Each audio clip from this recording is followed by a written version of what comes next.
தமிழ்நாடு முழுக்க ஒரே ஒரு குற்றச்சாட்டு தான் அண்ணன் மேல இருக்கு.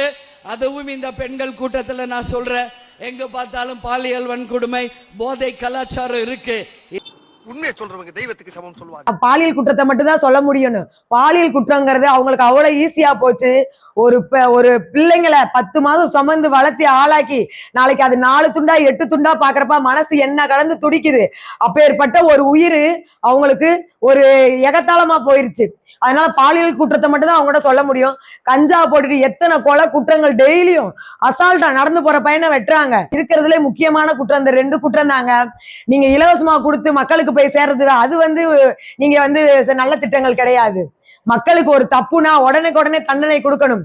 பாகுபலி படத்துல கேட்டிருப்போமே, பெண்கள் மீது கை வைத்தால் வெட்டுவது கையே இல்ல தலையே. அப்படிப்பட்ட நாடு என்னைக்கு நம்ம தமிழ்நாட்டுக்கு வருது அப்பதாங்க நாடு திருந்தும். பெண்கள் மேல பாலியல் குற்றம் 2 வயது 40 வயது 60 வயது கிளவின்னு சொல்லி ஒவ்வொரு நாளைக்கு பாலியல் குற்றம் நடந்துகிட்டு இருக்கு. அதை தட்டி கேட்க இந்த அரசுகளுக்கு திராணி இல்ல. இந்த 2 குற்றத்தை மட்டும்தான் சொல்ல முடியும். பிரேமலதா அக்கா அப்படியே நெஞ்ச நிமித்திட்டு நேத்து ஸ்பீச் கொடுக்குறாங்க. சூப்பர். இப்படிப்பட்ட தமிழ்நாட்டை தான் நம்ம வரவேற்கணும். பெண்களுக்கு 100% பாதுகாப்புன்னு விஜயன் நான் சொல்லியிருக்காரு. ஆண்களுக்கு கஞ்சா போதை பொருட்களை ஒழிக்கிறதுக்கு நாங்க ஒரு குழு அமைப்போம் சொல்லி விஜயன் நான் சொல்லியிருக்காரு. இந்த திட்டங்களா முத யோசிச்சு சொன்னதே நம்ம விஜயண்ணா தான். அதுக்கப்புறம் தான் அவங்க இப்ப ஆட்சிக்கு வர்றதுக்கு முன்னாடி நாங்க வந்ததுக்கு அப்புறம் இதெல்லாம் சரி பண்ணுவோம். எங்க வந்ததுக்கு அப்புறம் சரி பண்றது ஒரு பக்கம் இருக்கட்டும், 5 வருஷமா உங்க கையில தாங்க ஆட்சி இருந்துச்சு. அப்ப நீங்க சரி பண்ணிருக்கலாமே. மக்களை கொஞ்சமா சிந்தித்து செயல்படுங்கள். இனிமேல் ஆட்சிக்கு வந்து செய்வாங்களா? இது வரைக்கும் 5 வருஷமா ஆட்சியில இருந்து ஒன்னத்தையும் கலட்டல. இனிமேல் ஆட்சியை பிடிச்சதுக்கு அதுக்கப்புறம் பாலியல் குற்றம், இதுக்கப்புறம் பாலியல் குற்றத்துக்கு ஒரு முடிவு வரும்னு நீங்க நினைக்கிறீங்க? கண்டிப்பா வாய்ப்பே இல்லை. இனிமேல் பாலியல் குற்றம் அதிகமா தான் வரும். ஏங்க, டிவி கேக்கு சப்போர்ட் பண்ற பெண்களை வீடு புகுந்து அடிக்கிறதுக்கு ஒவ்வொரு சாதாரண மனிதனுக்கு ஒரு துணிச்சல் இருக்குன்னா அந்த துணிச்சல் எங்க இருந்து வந்துச்சு?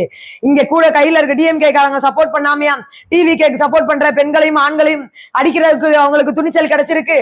மக்களுக்காக மக்களே கையில எடுத்துக்க முடியாத ஒரே இது பெண்களுக்கான பாதுகாப்பு. ஏங்க, ஓட்டு போட்டு ஜெயிக்க வச்சவங்க 10-100 பேரோட பாடி கார்டோட வெளியே வர்றாங்க. ஓட்டு போடுற மக்கள் நம்ம பயந்து இன்னைக்கு வெளியே வர்றோம். இந்த அரசியல் திட்டங்களா மாறணும், பெண்களுக்கு பயம் இல்லாத வாழ்க்கை வாழணும் அப்படின்னா கண்டிப்பா நம்ம விஜயன் அறிவித்த ஒவ்வொரு திட்டங்கள் அருமையான திட்டங்கள். முழுக்க பெண் பாதுகாப்பு திட்டங்களை நான் ஆதரிக்கிறேன். வேலு நாச்சியார் படையை நான் ஆதரிக்கிறேன். இந்த மாதிரி திட்டங்கள் வந்தா 100% பெண்களுக்கு பாதுகாப்பு உண்டு. இளைஞர்களை போதை இல்லாத நிலைமையிலிருந்து விஜயண்ணா மீட்டெடுப்போம் சொல்லியிருக்காரு. இதெல்லாம் அமலுக்கு வரணும் என்றால் நம்ம விஜயண்ணா மாதிரி நல்ல தலைவர்கள், மக்களுக்காக வர்ற தலைவர்களை ஆதரிங்க மக்களே. ஒரே ஒரு ஆட்சி மாற்றம் 5 வருடத்துக்கு ஒருக்கதான். உங்கள் ஒரு விரல் புரட்சியில் செயல்படுங்கள். ஒரே ஒரு விரல் புரட்சியில மாற்றத்தை தேர்ந்தெடுங்கள். அந்த மாற்றத்திற்கான மறு உருவம் விஜயண்ணா. தயவு செய்து விசில்